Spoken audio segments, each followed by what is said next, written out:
Hey everyone, and welcome back to Mindful English Talks. Today we're diving deep into a topic that honestly touches all of us at some point: navigating heartbreak and finding the courage to love again. It's such a universal experience, isn't it, John? That feeling when someone leaves, or life just throws you a curveball and suddenly the idea of happiness or even just feeling okay seems miles away. Absolutely. It's like the world goes from Technicolor to grayscale overnight. You start to believe that love, real love, is just not for you anymore. Or worse, that you're somehow not worthy of it. Exactly. And that's when the walls go up, right? You start guarding your heart, not just from others, but almost from yourself. You question everything you thought you knew about love and about your own future. It's a natural defense mechanism, I suppose, to protect yourself from that immense pain again. But what often happens is we end up trapping ourselves in that pain, rather than truly protecting ourselves. Yeah, it's a tricky balance. Because while protecting your peace is essential, becoming completely closed off can actually hinder your healing. You end up isolating yourself in your own sorrow. And that's where I think discipline comes into play, which might sound a bit harsh when we're talking about something as emotional as heartbreak, but it's not about being rigid. No, it's not about forcing yourself to feel better. It's more about a gentle, consistent commitment to not giving up on yourself, even when every fiber of your being wants to just curl up and disappear. That's it. It's the discipline to keep showing up for your own healing, to understand that, yes, this pain is real, it's valid, but it's not the end of your story. It's about consciously choosing to invest in your future self. And that investment looks different for everyone. For some, it might be seeking professional help. For others, it's reconnecting with hobbies, friends, or even just spending time in nature. Exactly. What it's not is rushing the process. That's a huge one. Healing takes time. You can't put a timeline on grief, on loss, on heartbreak. Oh, absolutely. Some days will feel incredibly lonely, like a heavy blanket has been thrown over you. And then other days, you'll catch a glimpse of your own resilience, your own strength, and it's almost surprising. Those moments are so important. They're little reminders that you're not stagnant, you're not stuck. You are actually moving forward, even if it's just baby steps. That discipline helps you focus on rebuilding. Rebuilding confidence, that's a big one. Heartbreak can really shatter your self-esteem, make you question your worth. So, intentionally working on that, through small wins or positive affirmations, is crucial. It truly is. It's about remembering who you were before the pain, and then building an even stronger version of that person. A version that knows their value regardless of external validation. And protecting your peace. That phrase has become so significant to me lately. It means setting boundaries, knowing when to say no, and curating your environment to support your well-being, not detract from it. It's a form of self-love, isn't it? Choosing what serves you and letting go of what doesn't. And that process, that growth through the pain, is what eventually shifts everything. It really does. As you heal, you start to understand something profound. Love isn't something you chase desperately, like it's a runaway train you have to catch. Oh, I resonate with that so much. The desperate chase often leads to more disappointment because you're approaching it from a place of lack rather than abundance. Exactly. It's something that aligns naturally. When you're respecting yourself, when you're continuing to grow, when you're focusing on your own life's purpose, love just finds its way to you. It becomes less about finding the one and more about becoming the one for yourself, and then attracting someone who complements that, who adds to your already full life. And the pain you experienced, it doesn't define your future. That's a huge lesson. It feels like it will, in the moment, like it's etched into your soul forever. It leaves scars, sure, but those scars aren't weaknesses. They're proof of survival. And more importantly, they teach you. They teach you what you truly deserve. Yes, and what you should never ever settle for again. It's a painful education, but it's an education nonetheless. It clarifies your boundaries, your non-negotiables.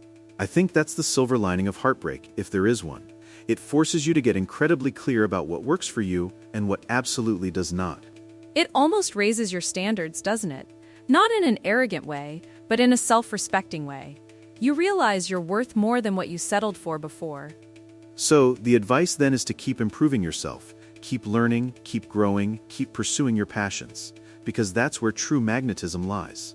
Exactly. And keep believing in better days. That's the hard part sometimes, especially when you're in the thick of it. But hope is a powerful force. It is. It's the fuel that keeps you moving forward even when you can't quite see the destination yet. And staying open to life, that's another critical piece. Yes, but without losing your self-respect. It's not about being naive or immediately jumping into another relationship.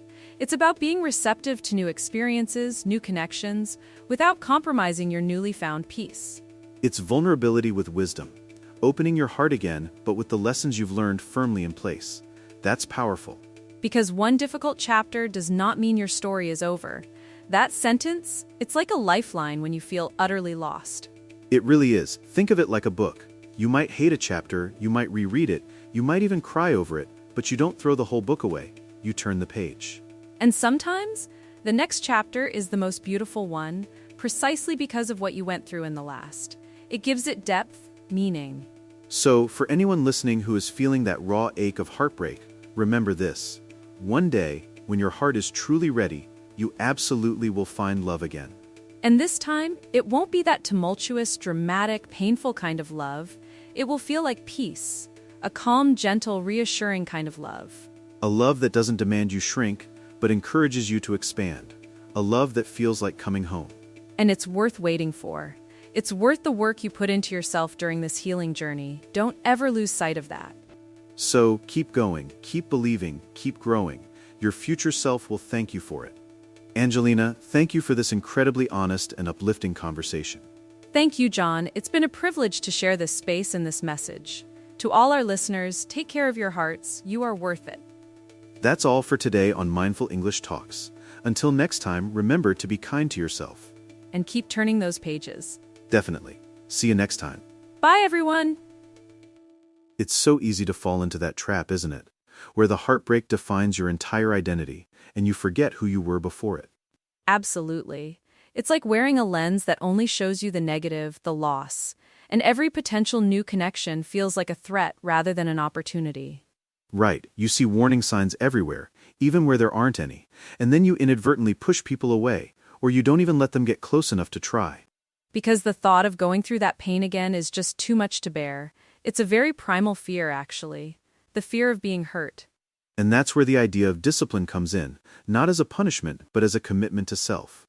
A promise that you won't let one experience dictate your entire future happiness.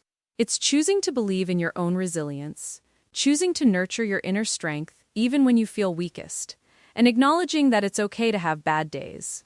Oh, the bad days are crucial to acknowledge.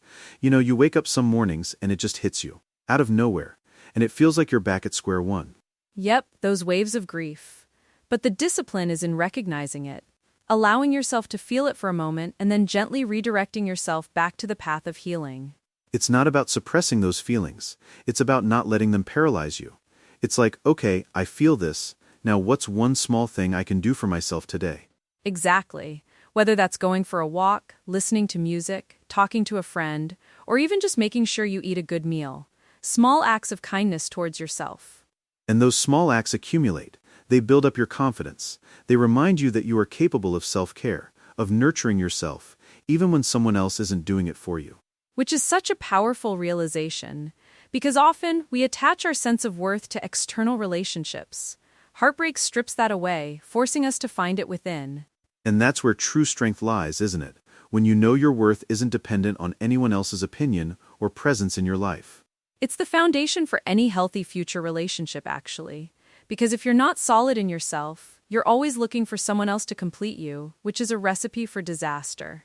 Yeah, that old cliché of finding your other half can be quite damaging. We're already whole, we're looking for someone to share our wholeness with. Precisely. And that shift in perspective changes everything about how you approach dating, relationships, and even just your daily interactions. Because then, you're not chasing love. You're living your life authentically, pursuing your passions, and if someone fits into that beautiful tapestry, great.